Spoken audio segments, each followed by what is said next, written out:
In the last Dragon Ball Super manga chapter, we saw the reintroduction of UUB, the reincarnation of Majin Buu, Evil Buu / Kid Buu. Now, UUB in the last chapter played a giant part in defeating Moro. This resulted in Goku absolutely killing Moro in the last chapter. Now, chapter 66 was second to last chapter, actually, and that means we have one more to go. Now, I really do want to see the Daikaio introduced UUB to Goku, Vegeta, and the others, because that means we will lead into the next arc. This video is based on explaining what might actually happen in the next arc, and my theory on it.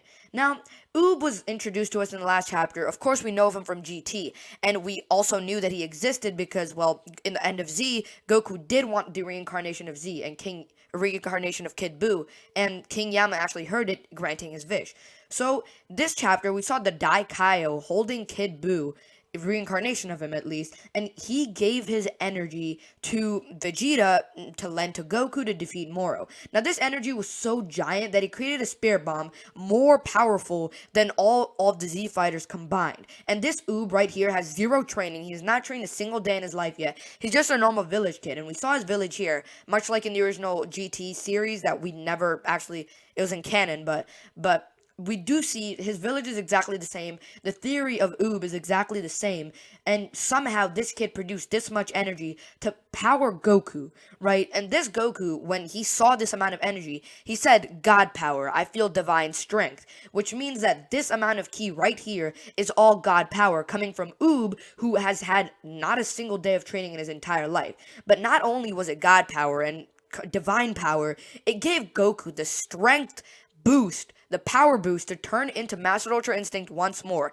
And remember, the Z Fighters were not able to do that, even with all of their power combined. They were not able to give Goku the boost they needed to get back into Master Ultra Instinct. But once he got UUB's divine power, he was able to transform into Master Ultra Instinct. And not only that, but he used UUB's divine power to turn himself into a giant Master Ultra Instinct beast. We've never seen him do this ever in the original series. But UUB's divine power, UUB's strength was enough. UUB's ki was enough to give him the boost to turn into this giant beast and kill Moro. If you think about it, UUB played a giant role in defeating Moro in the last chapter, and we saw Dende say, it's UUB. UUB had that power all along, which means Dende had been keeping tabs on UUB. We do know from Dragon Ball Super that UUB was mentioned. Dende said, hey, I know the reincarnation of Evil Buu, you might want to recruit him, but Goku was like, not yet, and something like that. But we do know Dende's been keeping tabs on UUB, and then he explains why UUB is so powerful and why he has divine ki. He goes on to say, of course, the great Lord of Lords' divine power must have gone to the evil half of Majin Buu during the split. So when the Daikaio split into Majin Buu and Evil Buu got the power and Fat Buu didn't. Therefore, Fat Buu was nothing against Beerus. But if Kid Buu went against him, I feel like he would have put up a much better fight. And the thing with this is, with UUB giving his power to Goku, and it being this much, and even Goku going on to say that it's divine strength, and with one chapter left, this builds the perfect factor to the ending chapter being the introduction to UUB, like the formal introduction, explaining who he is and what he basically is, even though most people already know. And that means that the next Dragon Ball Super manga chapter, or the next arc, which we know is already in process, is going to be partially UUB. Now, I think Goku is going to take the master role here, like he did in GT, where he ends up training UUB. I think that is the best option they could have gone with, and it's going to get the series a lot of traction, because everybody loves UUB. We've been wanting UUB to come back to the series for so damn long, and now that he's finally here, just from this chapter, everybody that reviewed it was so damn excited, including me, because UUB is just this great character that hasn't been introduced yet, and his introduction was so great. He basically provided the energy in a spirit bomb to produce Goku to defeat Moro, which means that UUB already has all of this strength. All Goku needs to do is teach him how to use it. And that's basically the perfect thing they could possibly do with this series. So right now, I'm actually super excited for the next manga chapter.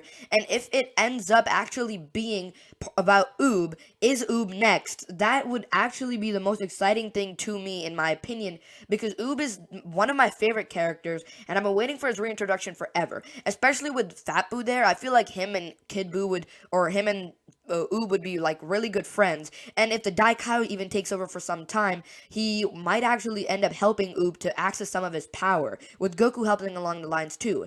And Dende said that his power was immature, and he had been on the Earth for so long, and he had been the god of Earth for years. And Oob just comes along, and apparently his divine power is not immature. He produces this giant blast of energy that is able to give so much god energy to Goku. But even Dende, who has been channeling his energy for so long and has even created Shenron for everybody, was said that his god power was immature.